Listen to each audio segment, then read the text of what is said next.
we get too focused on baits and locations and all that kind of stuff, and not as much of what actually makes those fish bite.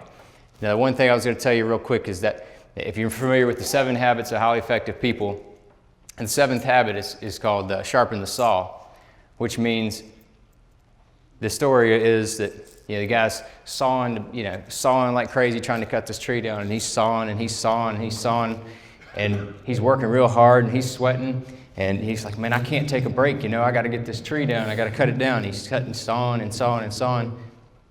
The guy walks up to him and he says, hey, so what are you doing? He said, I'm trying to cut this tree down. He said, well, why are you working so hard? He said, well, it's hard work to cut a tree down.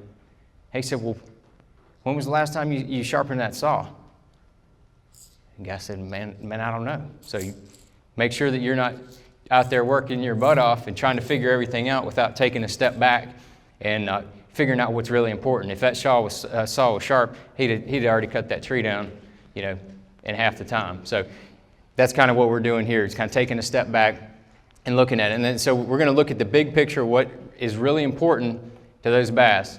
Those bass don't know what kind of text. They don't know what Jeff Crete just said in that last seminar about where they're supposed to be or what they're supposed to bite and all that kind of stuff. All they know is they're looking for something to eat or for whatever's going to make them bite that bait. That's what's important to them. But there are patterns that we see and what's important and what makes bass bite. And so we'll go over all that. And one of the words that you'll hear over and over is, how do bass get triggered into biting? So what does it take to get those fish to get triggered into biting? So all right, Bill. First of all, we need to look at the bass senses.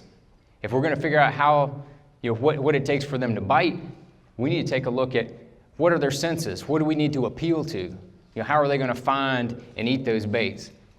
The first one is sight. Smallmouth eye up there is beautiful, isn't it? Big smallmouth. Smallmouth, largemouth, spotted bass, they all feed by sight. It's very important.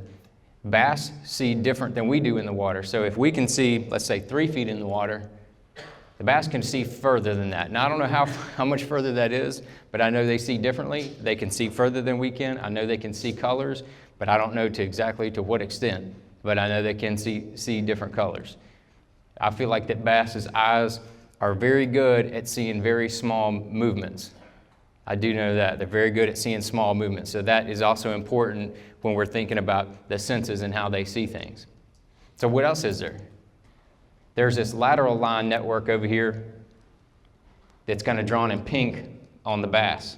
I think a lot of people see that lateral line that goes up the side of the fish. You can see on a lot of the fish where that line is that goes right up the side. But there's also a network of lateral lines up in their head area, which you can see right there, and that's what allows them to find those lures that have a lot of vibration in real muddy water. That's how they can find those and tune into them. So here's the bite factors. Here's the matrix right here. I just categorized them into 5 categories. This has nothing to do with locations or anything like that.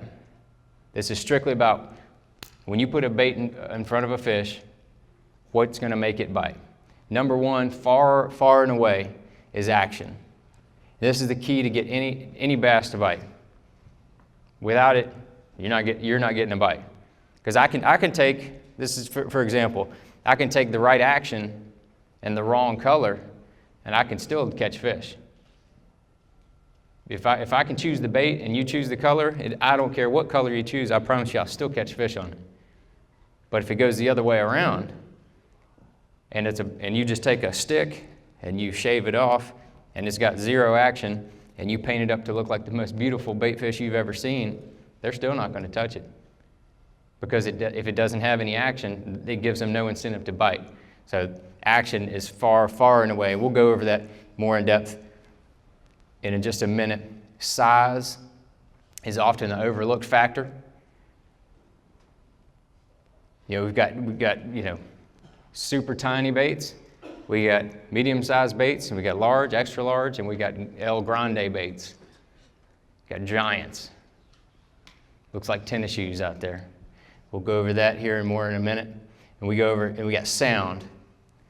Sound has a lot of different facets. It's important, but in my opinion, it's number 3 on the chart.